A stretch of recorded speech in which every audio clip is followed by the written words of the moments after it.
2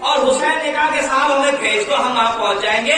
یہ تاریخ کا اتنا بڑا جھوٹ ہے۔ افسوس کی بات یہ ہے کہ یہ ہماری کتابوں میں لکھا گیا اور ہمارے بڑوں نے بھی لکھا۔ اگر کہیں آپ یہ سنیں کسی عالم کی زبان سے تو ان سے صرف اتنا کہنا کہ حضور والا آپ کی عزت ادب احترام سب کچھ اپنی جگہ پر ٹھیک ہے، لیکن حسین سے بڑھ کر نہیں، حسین سے بڑھ کر نہیں۔ آپ کا یہ واقعہ بتا رہا ہے کہ حسین جہاد سے بھاگنے کی بات کر رہے ہیں، لوٹنے کی بات کر رہے ہیں، اور حسین کمزور نہیں ہے، حسین بہادر باپ کے بیٹے ہیں۔ ایک نظر کھولیے اور دیکھیے کہ جو واقعہ بیان کیا جاتا ہے اس کو بیان کرنے والا کون ہے؟ تو چوری پکڑی جائے گی، یہ بات وہ بیان کر رہے ہیں جو صبح شام علی پہ لعنت بھیجا کرتے ہیں۔ تو جو لوگ لعنت بھیجیں کیا وہ اس لائق ہے کہ ان کی باتیں مانی جائیں؟ ملت اسلامیہ ذرا سی بے ادبی بھی اگر کوئی کر لے ہم اس کو تسلیم نہیں کرتے، نہیں کریں گے اس کو۔ تو یہ تو پورا جہاد جو حسین ابن علی کرنے جا رہے ہیں اس کو ڈائنامائٹ کرنے کے لیے کہانی گڑی گئی اور امت میں عام کی گئی۔ اذان ملت اسلامیہ جب ملوکیت کی کرسی پر بیٹھ کر، اب آ رہا ہوں میں حقیقت کی طرف، خطوں کا سلسلہ جب شروع ہوا، بیعت کا سلسلہ، تو حسین ابن علی کے بارے میں نے کہا کہ پچھلی رات مسائل میں میں نے کہا کہ انہوں نے سفر اختیار کیا 28 رجب کا۔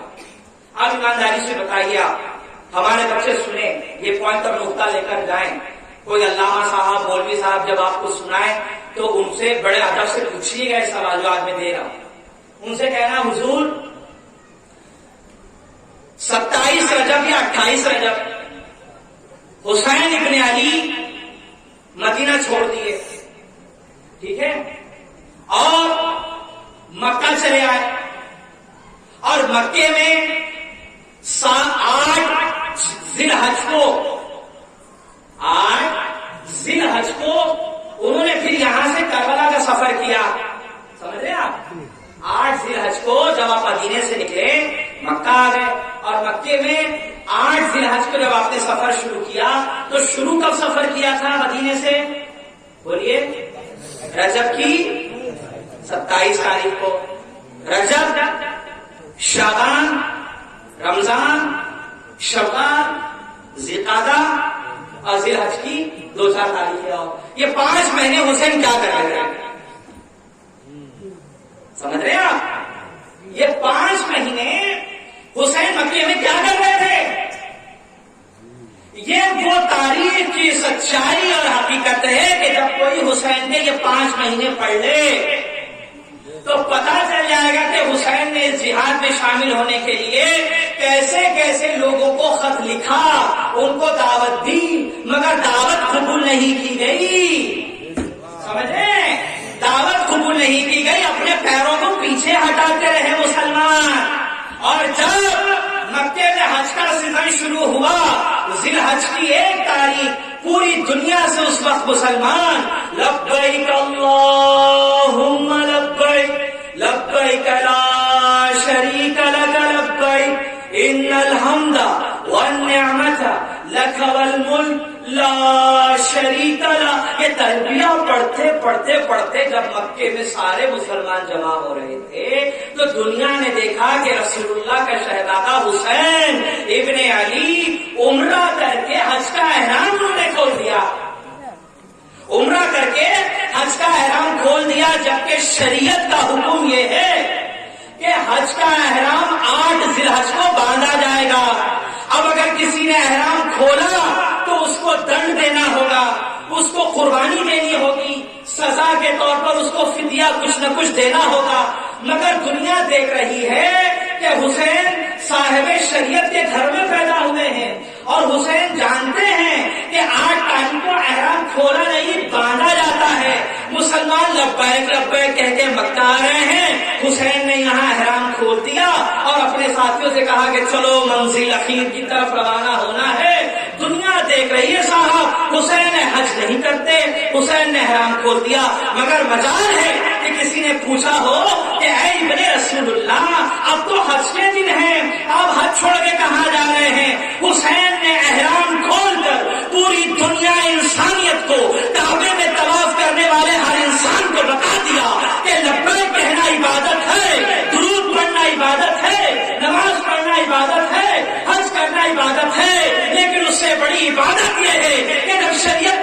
کرنے والا آ جائے تو احرام کھول دو، لبیک کر دو، درود پڑھنا بند کر دو اور خدا کے لیے اپنی جان قربان کرنے کے لیے میدان میں نعرہ تکبیر، نعرہ رسالت، نعرہ حیدری، حسینیت، حسینیت، نعرہ تکبیر۔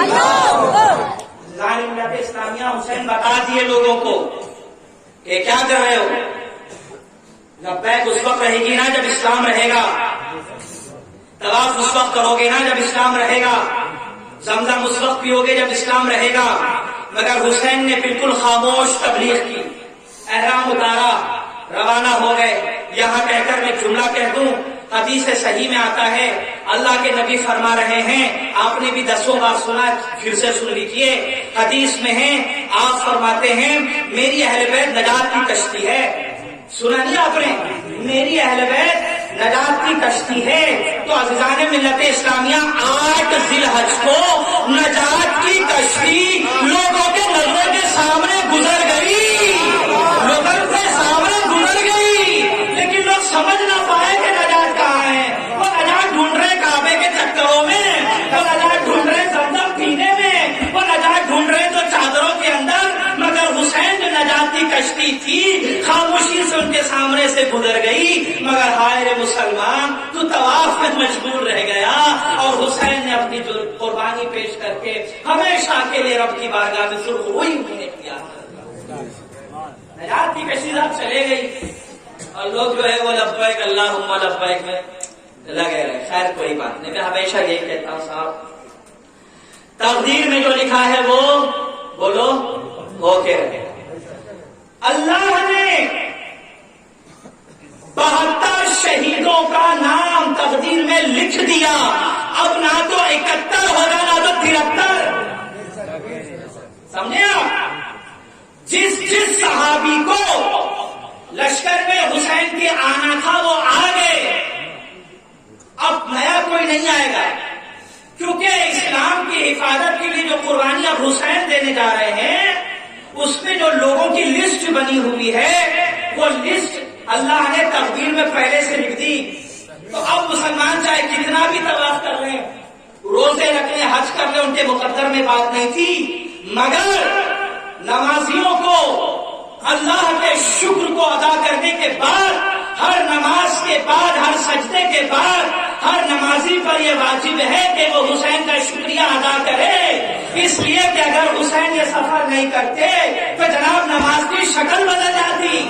آج اگر نماز کی شکل محفوظ ہے تو وہ حسین کی بدولت ہے، اور ہم احسان مند لوگ ہیں، احسان فراموش نہیں۔ اسی لیے چاہے سنی ہو، چاہے کسی بھی مسلک سے اس کا تعلق رکھتا ہو، اگر دل میں حسین ہے تو نمازوں کے بعد کہو شکریہ حسین، تیری قربانی نے آج رب کی عبادت کا مزہ چکھا دیا۔ حسین کا شکریہ ادا کرے۔ اللہ نے ملت اسلامیہ بیعت کا سلسلہ بڑھ گیا، مصائب کی طرف میں آ رہا ہوں۔ میں نے کل کہا کہ اگر آپ مصائب سننے کے شوقین ہیں تو اس کیفیت کے ساتھ نہ سنیں کہ آپ مجھے دیکھ رہے ہیں۔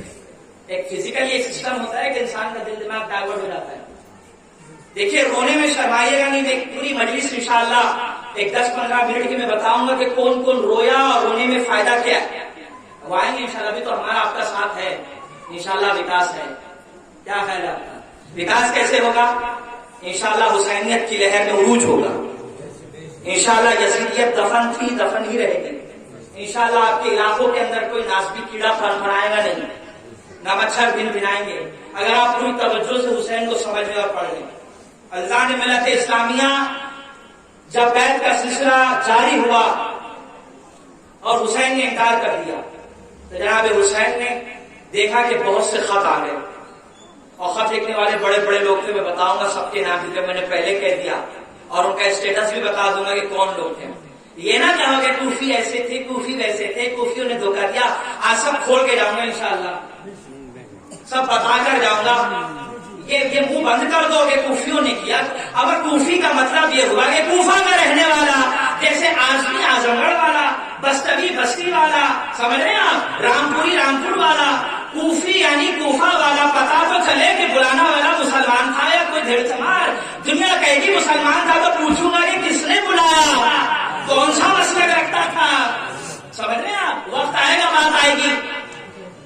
عزیزان ملت اسلامیہ جب خط حسین ابن علی کے ہاتھوں میں پہنچے تو مولا حسین نے دیکھا کہ بہت سارے خط آ رہے ہیں اور ایک کے بعد بہت سے خطوں کا سلسلہ جب جاری ہو گیا تو حسین ابن علی نے اپنے کزن بھائی حضرت مسلم ابن عقیل علیہ السلام کو حالات کا جائزہ لینے کے لیے بھیجا. مسلم کون ہے؟ عقیل کے بیٹے ہیں. عقیل کون ہے؟ علی کے سگے بھائی ہیں. علی کے زور سے بولو سگے بھائی. دیکھو میں یہاں ابو طالب کا ذکر پھر سے نہیں چھیڑ رہا ہوں, بس ہلکا سا پوائنٹ دے کے آگے جا رہا ہوں. میں نے کہا تھا کہ ان کے بارے میں زبان خاموش رکھیے, یہی کہا تھا نا میں نے. اسلام کی حفاظت کے لیے کربلا میں جو آل رسول کا خون بہا ہے وہ ابو طالب کا, وہ ابو طالب کا.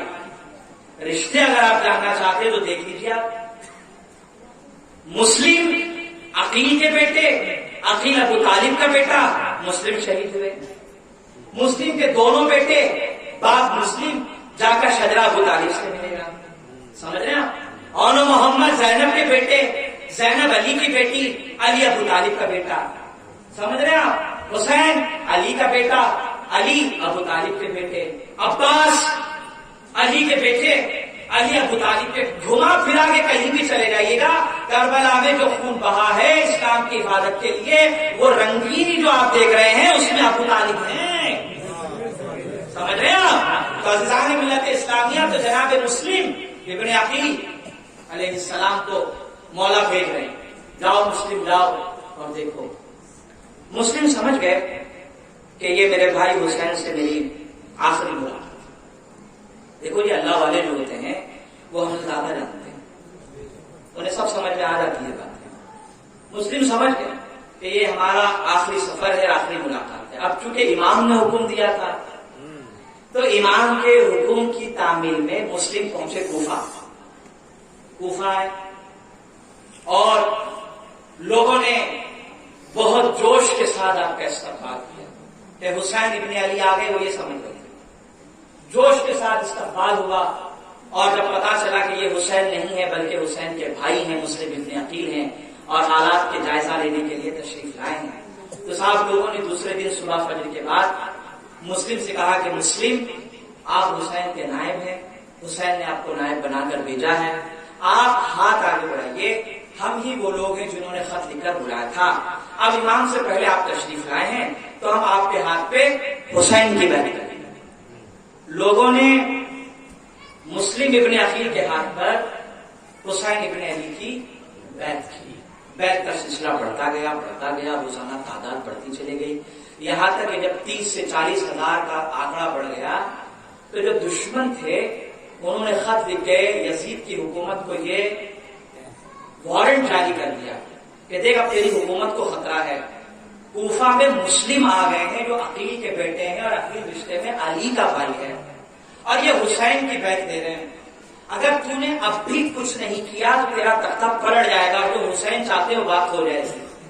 تو اس لعنتی نے سب سے پہلے وہاں کے گورنر کو ہٹایا اور ایک منحوس لعنتی منحوس کو, جس کو ابن زیاد کہا جاتا ہے, اس کرسی پر بٹھایا. ابن زیاد نے کرسی پر آتے ہی جو سب سے پہلا خطبہ دیا, اس کو خطبہ تو نہیں کہوں گا, میں کہوں گا بھاشن. سمجھ رہے؟ جو اپنی چر زبانی سے لوگوں کو جو ڈرایا, اس میں یہ جملہ تھا کہ سنو خبردار, جسے اپنی عورتوں کو بیوہ کرنا ہو, بچوں کو یتیم کرانا ہو, وہ مسلم کا ساتھ دے, ورنہ ان کے ساتھ وہ حال ہوگا کہ کوفہ کی زمین پناہ مانگے گی. تو جب وقت کے اتنے بڑے گنڈے نے, دنیا کے اتنے بڑے دہشت گرد نے جب یہ اناؤنسمنٹ کیا تو صاحب جو لوگ خط لکھ کر بلا رہے تھے وہ ڈر گئے, اور انہوں نے ڈر کے مارے. دیکھیے ڈر انسان کی ایک فطری چیز ہے, سمجھ رہے آپ؟ ڈر انسان کی ایک فطری چیز ہے اور سب کو ڈر لگتا ہے.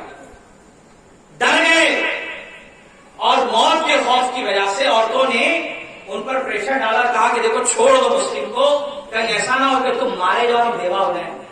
بچوں نے کہا کہ ابا حضور چھوڑ دیجیے سب معاملات کو, مت جائیے وہاں پر, ہم چاہتے ہیں کہ زندگی آپ کے ساتھ گزرے, ہم یتیم کہلانا پسند نہیں کریں گے. جناب پھر یہ ہوا کہ دھیرے دھیرے دھیرے دھیرے جن لوگوں نے بیعت کی تھی اب انہوں نے اپنا ہاتھ پیچھے ہٹایا. پھر ایک وقت ایسا آیا کہ نماز مغرب ادا کرنے کے لیے جب مسلم ابن عقیل مسجد میں داخل ہوئے تو لوگوں کی ایک بھیڑ تھی. صرف 3 رکعت ہوتی ہے مسجد میں نماز مغرب. 3 رکعت پڑھتے پڑھتے پڑھتے جب اخیر سلام میں پہنچے تو مسلم کو یہ دیکھ کر صدمہ ہوا کہ تھوڑی دیر پہلے جتنے لوگ نماز کے لیے آئے تھے سب حالت نماز میں ہی چھوڑ کے بھاگ گئے. ان کا یہاں سے بھاگنا اور کوفہ میں اسی رات کرفیو لگا دیا گیا اور اعلان ہوا جو مسلم کو ڈھونڈ کے لائے گا اس کو اتنا اتنا انعام. تو صاحب ہر زمانے میں لالچی لوگ ہوتے ہیں, نیک اور پرہیزگار کے گھر میں بھی لالچی ہوتے ہیں, سمجھ رہے ہیں آپ. تو جب یہ اناؤنسمنٹ ہوا کہ ڈھونڈ کے جو لائے گا تو اس کو اتنا اتنا انعام ملے گا, تو انعام کی لالچ میں کچھ بھیڑیے مسلم ابن عقیل کو تلاش کرنے کے لیے نکلے اور قدرت کو جو منظور تھا وہ ہوا. جناب مسلم ابن عقیل بچتے بچاتے لوگوں کے شر سے کہ کہیں ایسا نہ ہو کہ شر بڑھ جائے, آپ نے ایک گھر کے اندر پناہ دی. واقعہ بڑا طویل ہے, اس کو میں سمیٹ رہا ہوں تاکہ مجھے مسائب تک پہنچنا ہے, تاکہ آپ مسائب میں رب حسین میں آپ کے چہرے نرم ہو جائیں. زان ملت اسلامیہ مسلم بچتے بچاتے ایک عورت کے گھر تشریف لے گئے. اس عورت کو جب پتا چلا کہ یہ خاندان رسول کا چشم و چراغ ہے, مسلم ابن عقیل نام ہے اور حسین کا بھائی ہے, تو اس نے بڑی عبادت کی. رات کو اپنے یہاں مہمان ٹھہرایا, کھلایا پلایا اور کہا کہ مسلم آپ یہ کمرے میں آرام کریے, کسی چیز کی ضرورت ہو مجھے کہہ دیجیے گا. میں بوڑھی ضرور ہوں لیکن خاندان آل رسول کی خدمت کرنے میں آپ مجھے کمزور نہیں پائیں گے. میں چاہتی ہوں کہ زندگی کے یہ جو آخری لمحے ہیں, میرے یہ آخری لمحے اولاد رسول اور اولاد علی کی خدمت میں نکل جائے تاکہ میری نجات کا ذریعہ ہو جائے. بوڑھی ماں کی یہ باتیں سنی. تاریخ میں اس کا نام دعا ملتا ہے. دعا پرہیزگار عورت تھی, نیک تھی, مگر قدرت نے اس کے پیٹ میں جو اولاد رکھی وہ نکلا بدماش, آوارہ, لفنگا اور شرابی.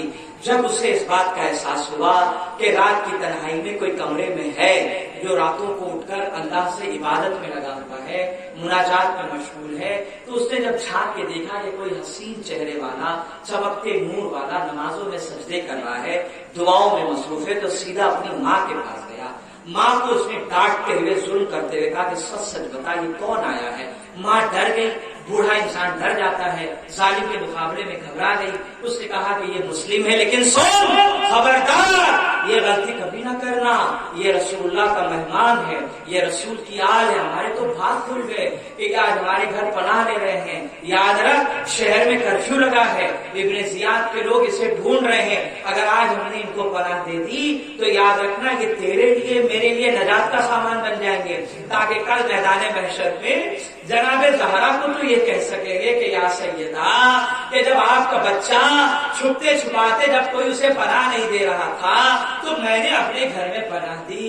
جناب سیدہ کے سامنے میں یہ کہوں گی اور امید ہے کہ سیدہ اس کے ذریعے سے ہماری شفاعت فرمائے گی. میرے بھائیوں یہ ایمان کی باتیں, یہ نور کی باتیں اسے سمجھ میں نہیں آئی. یہ راتوں رات اپنے گھر سے نکلا. اس نے جا کر اس وقت کی جو پولیس تھی اس کو کہہ دیا کہ جسے تم ڈھونڈ رہے ہو وہ ہمارے گھر میں لاؤ میرا انعام. اس کے منہ پہ ہڈی پھینکی گئی, وہ اپنا انعام لے کے چلتا بنا. اب جناب سجدے میں سر ہے مسلم ابن عقیل کا, سبحان ربی الاعلیٰ کی صدائیں بلند ہو رہی ہے. مسلم کو اچانک کانوں میں آواز آئی, گویا ایسا محسوس ہوا جیسے گھوڑوں کی ہنہناہٹ اور گھوڑوں کے ٹانپوں کی جب آوازیں آنے لگی, مسلم سمجھ گئے کہ اب وقت عقید قریب آ گیا. مسلم نے نماز مختصر کر دی. نماز سے سلام پھیرنے کے بعد جناب مسلم نے اپنی تلوار نکالی اور جناب طوع سے کہنے لگے کہ دیکھ جتنی خدمت تجھے کرنی تھی تو نے کر لی. تقدیر میں جو تیرے نصیب میں اہل بیت کی مہمان نوازی تھی خدا نے تجھ سے وہ کرا لی. ہم اہل بیت ہیں, ہم تیرا احسان کبھی نہیں بھولیں گے. دیکھے فوجوں کی جو آواز سن رہی ہے مجھے یقیناً خدشہ ہے کہ یہ گھر کو آ کر گھیر دے گی. خبردار ہے طوع, کہیں ایسا نہ ہو کہ جب لڑائی شروع ہو جائے تو مجھے بچانے کے چکر میں اپنے کمرے سے بے پردہ ہو کے باہر آ جائے. میں کہوں گا جناب مسلم آج تو آگے پردے کا اتنا خیال ہے, ارے 10ویں محرم کو کربلا آئیے.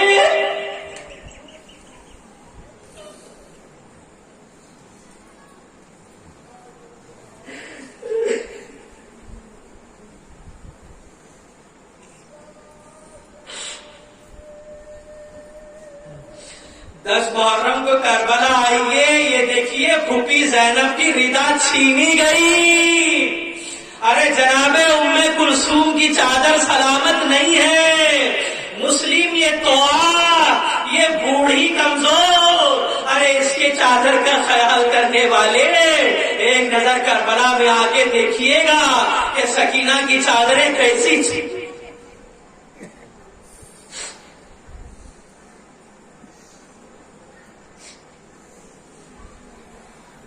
سکینہ کی چادریں کیسی چھینی آ رہی ہے. عزیزان ملت اسلامیہ, یہ مسلم اپنی پوری جواں مردی اور بہادری کے ساتھ مقابلے کے لیے اترے. یہ علی کا شعر ہے. اس کے لیے, اس کے مقابلے کے لیے جو لشکر آئی تاریخ بتاتی ہے کہ تقریباً 1000 کے قریب تھا. میں سمجھتا ہوں کہ ایک مسلم کو پکڑنے کے لیے 1000 لوگوں کا آنا, یہ دلوں میں دہشت تھی وہ صفین کی. جو لوگوں نے دیکھا تھا کہ کس طرح علی کے بچے بڑھ بڑھ کر حملہ کرتے تھے. عزیزان ملت اسلامیہ, جہاد شروع ہوا. مسلم بہادری سے لڑ رہے ہیں.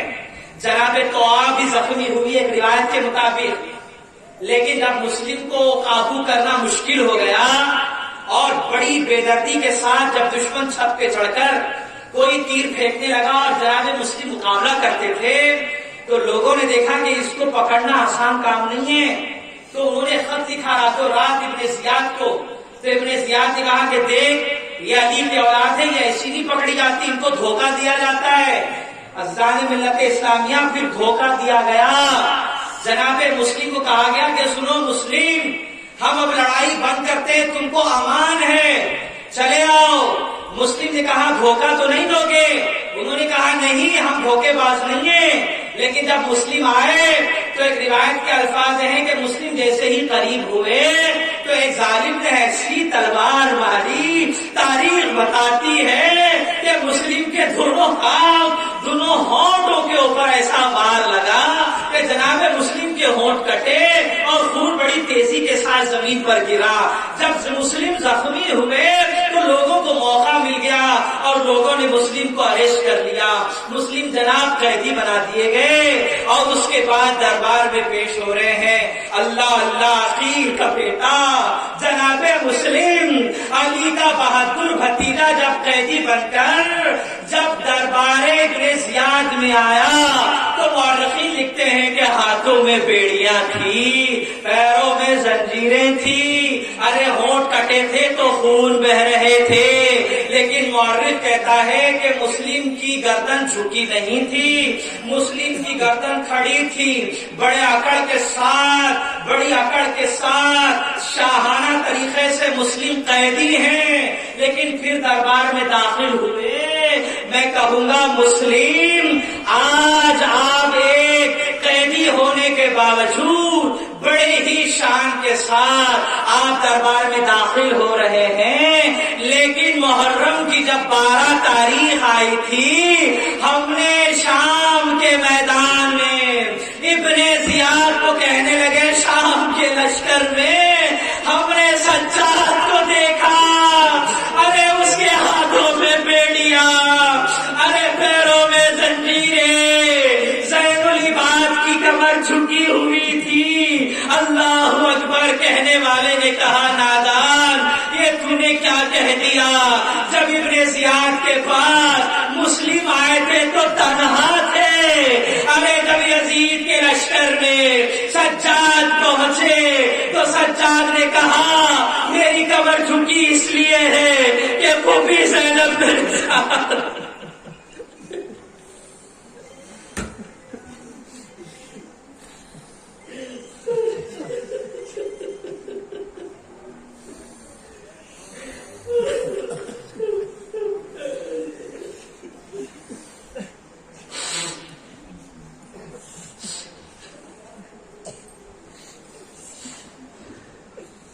میری کمر جھکی ہوئی ہے، تانا دینے والے ذرا ایک نظر دیکھ تو صحیح کہ پھوپھی زینب میرے ساتھ ہے، ام کلثوم ساتھ ہے، اماں لیلا، اماں ام رباب، ارے زینب کی سہیلیاں سب ساتھ ہیں۔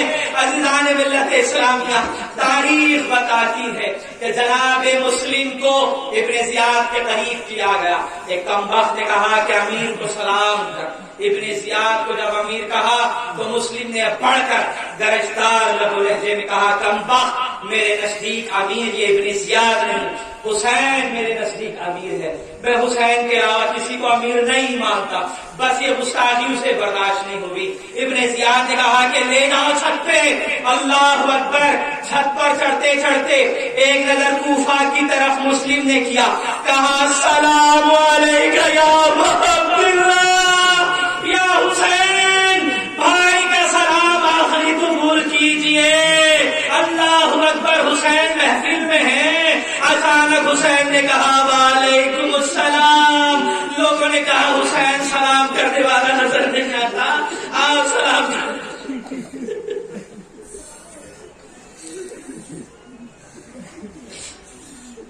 آپ سلام کا جواب دے رہے۔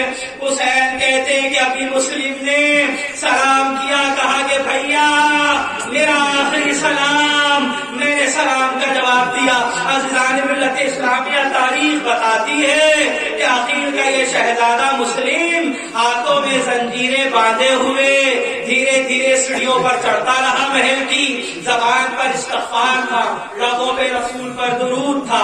محل کی چھت پر جیسے ہی پہنچا، تاریخ یہ بتاتی ہے عزیزان ملت اسلامیہ کہ کربلا کے ہر شہید پر جیسے وہ گھوڑے سے گرتا تھا تو ایک خاتون تھی جو اس پر شہید کے پاس پہنچتی تھی۔ مورخین کہتے ہیں یہ کوئی اور نہیں، ارے یہ حسین کی ماں۔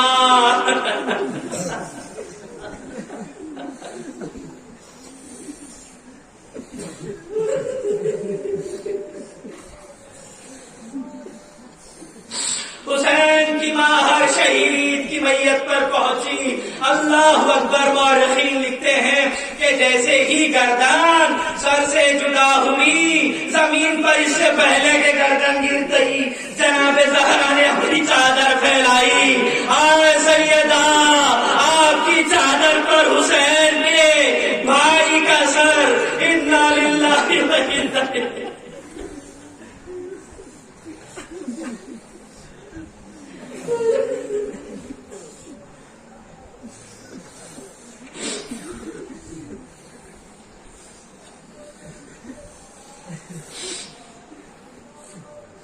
عزیزان ملت اسلامیہ مسلم شہید ہوئے۔ یہ کربلا سے پہلے کی شہادت، کربلا کے جہاد میں پہلا نام مسلم نے درج کرا لیا، شہادت قبول ہوئی۔ اللہ اکبر، جب ایک لشکر کافی دنوں سے جب مسلم کی کوئی خبر نہیں آئی تو حسین نے کہا کہ جاؤ، حسین تو سب جانتے ہیں لیکن دنیا تک یہ بات پہنچانی تھی، اس لیے حسین نے کہا کہ جاؤ کوفہ کے راستے میں دیکھنا کہ مسلم کی کوئی خبر ہے، اتنے دن ہو گئے بھیا مسلم گیا ہے، نہ کوئی خبر، نہ کوئی خط، نہ کوئی حال احوال۔ اللہ اکبر، حسین کی بات سن کر جب دو مسافر کوفہ کے راستے پر پہنچے تو دیکھنے والوں نے دیکھا کہ دو گھڑ سوار آ رہے ہیں، تو گھڑ سواروں کو روکا، کہا کہاں سے آ رہے ہو؟ کہا کوفہ سے آ رہے ہیں، رہنے والے کوفہ کے ہیں۔ کہا اچھا یہ بتاؤ کوفہ میں کچھ دنوں پہلے عقیل کا بیٹا مسلم آیا تھا، وہ کس حال میں ہے، کیا حال ہے، وہ کہاں پر ہے، کچھ خبر بھی رکھتے ہو، کچھ جانتے بھی ہو؟ اللہ اللہ جب پوچھنے والے نے پوچھا تو کہنے والے نے جس دردناک انداز میں جواب دیا، ابن کثیر نے اس کو اپنی تاریخ میں لکھا، مورخ لکھتا ہے کہ کہنے والے نے کہا، ارے پوچھنے والے مسلم ابن عقیل کے بارے میں پوچھ رہا ہے، ارے جب میں کوفہ سے چلا تب میں نے وہاں پر دیکھا کہ مسلم کی لاش ارے سر تن سے جدا، ارے گھوڑوں کے پیروں پر مسلم کی لاشیں باندھی گئی، ارے گلی کوچوں میں مسلم کی میت کو گھمایا گیا۔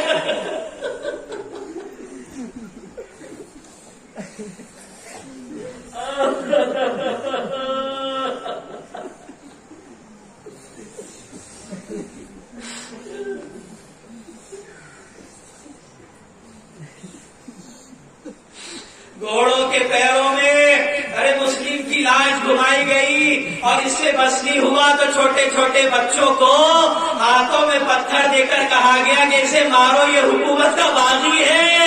ارے بچے لاشیں مسلم پر پتھر مار رہے ہیں۔ ارے جب ہم دروازے سے باہر نکلے تو دیکھا کہ مسلم کا سر کٹا لاشا ارے کوفہ کی طرف نظر کرتے ہوئے آج بھی کوفہ کی در و دیوار پر لٹکا ہوا ہے۔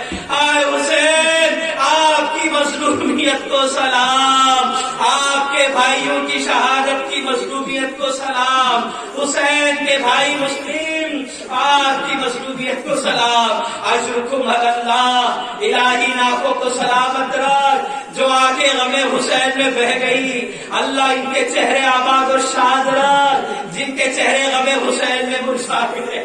عزیزان ملت اسلامیہ، تاریخ جانتی، بس آخری جملے سن لیجیے محفل تمام۔